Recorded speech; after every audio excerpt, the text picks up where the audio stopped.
ভাবুন তো, 30 থেকে 40 বছর বয়সী একটা নারীর কথা, যার আছে দুটো মেধাবী সন্তান, আর যেই নারীর একমাত্র কাজ ছিল সন্তান দুটোকে সারাদিন লেখাপড়া করানো থেকে শুরু করে তাদের সার্বিক যত্ন নেওয়া আর স্বামী ও সংসারের সেবা করা।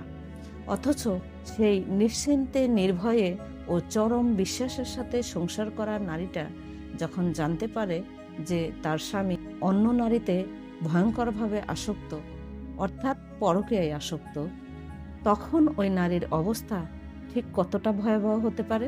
আর এমন অবস্থায় ওই সংসারে থাকা বাচ্চাগুলো ঠিক কতটা অসহায় হতে পারে, বুঝতে পারছেন? তাই বলছি, আর নয় চুপ থাকা।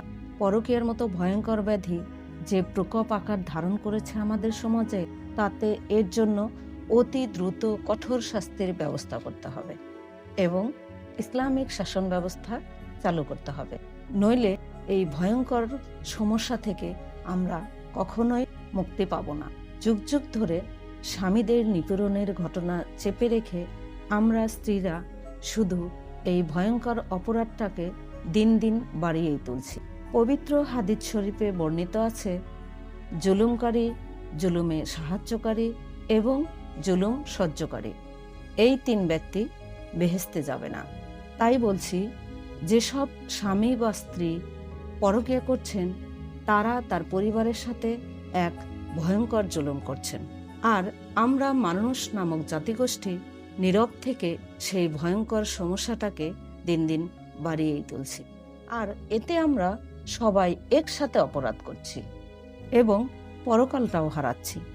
একই সাথে আমাদের সন্তানদের জীবনও নষ্ট করছি, অর্থাৎ ভবিষ্যৎ প্রজন্মটাকেই আমরা ধ্বংস করছি। তাই বলছি, আর নীরব থাকা নয়, বরং দীপ্ত কণ্ঠে সবাই একসাথে আওয়াজ তুলুন। পরকীয়া রোধে এগিয়ে আসুন, সুস্থ ও সুন্দর জীবন গড়তে সহায়তা করুন। Fight for justice.